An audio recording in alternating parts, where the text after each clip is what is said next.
of the investigative reporting carried out by Jim Waterson at London Centric into Lime bikes and the huge increase of broken legs and serious injuries at A&Es, known locally as Lime Leg? And therefore, what plans does the government have to ensure comprehensive insurance is in place for hire bike operators? Noble Baroness raises a really good point, and I and the department have read the investigation by Jim Waterson. It is concerning that these bikes apparently seem to cause so many breaks of the lower limbs, and I will go away and write to her about the actions that can be taken, both about insurance, which the hire bike scheme should have, but also the action with the company itself about the design of their bikes and the damage that they seem to cause on a regular basis. Front bench. These two occasions recently when I've asked questions about e-bikes and e-scooters and the Labour government's policy towards them, the Noble Lord Minister has replied by telling me about the last Conservative government's policy towards them. And I think it's becoming increasingly clear that the reason for that is that this government really doesn't know what its policy towards them ought to be. So will the Minister answer the question I asked last time?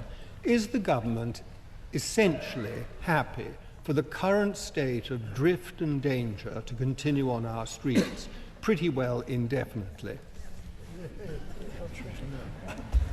Well, last time the Noble Lord said that to me, I repeated the answer that I gave him on the 1st of April, which is that I don't care to be lectured about drift by somebody who represents a party that did an experiment in 2021, published some results in 2022, and then did absolutely nothing. So that answer is still the same. The government, as you've heard as the Noble Lord has heard to the answer to the Noble Baroness Mackintosh, is considering what to do. It is a complex problem. I have explained it to the Noble Baroness Pidgeon, amongst others, about making some decisions about what needs to be in legislation. It's not a simple thing to do, and it's a great shame that his government didn't contemplate and do something about it.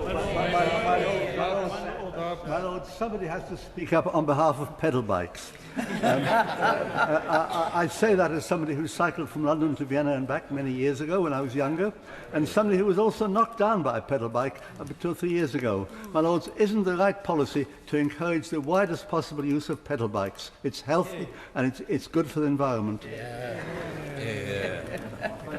Friend, I've only cycled as far as Amsterdam on a pedal bike, so I admire Vienna and back.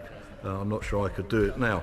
The reason why I answered the original question the way that I did is that it is very important not to put people off a mode of transport which is environmentally friendly, safe and done in the right way is a huge benefit to our society.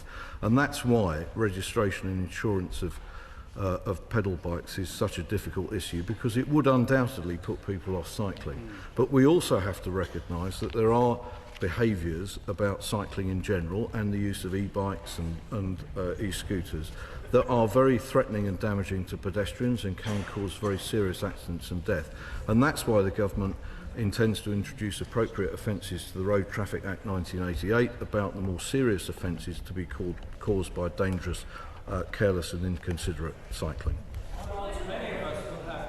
Grandchildren, and to go on from the question asked by the Noble Lord Doves, can the government confirm absolutely that there is no move at all to register bicycles for anybody, but particularly for young people? Because otherwise we'll have 6- and 7-year-olds who want to learn to bicycle being registered for some foolish reason, because actually the only person they're a danger to, sadly, is themselves.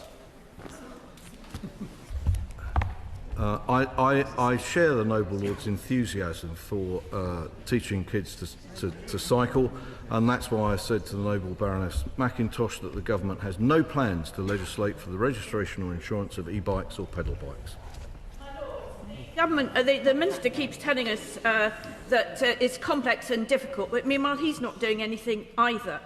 Does he understand not only the dimensions of the harm that is being caused, particularly to pedestrians, of riding on pavements, dumping on pavements, sailing through red lights, but also the corrosive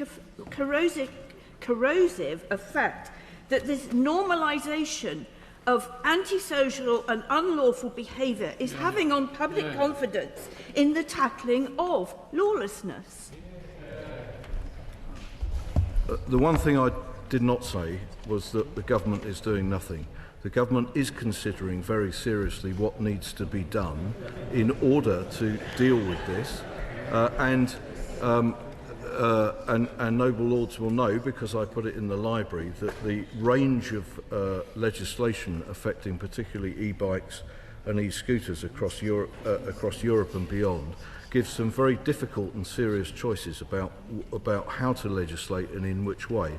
In the meantime, as my noble friend Lord Hanson of Flint said to the question last week from noble Lord Hogan Howe, the government is taking serious action about dangerous and inconsiderate cycling, and also about confiscating bikes where they're used for crime. I do have sympathy in what the noble Baroness says, and we are doing something about it. Question, Lord.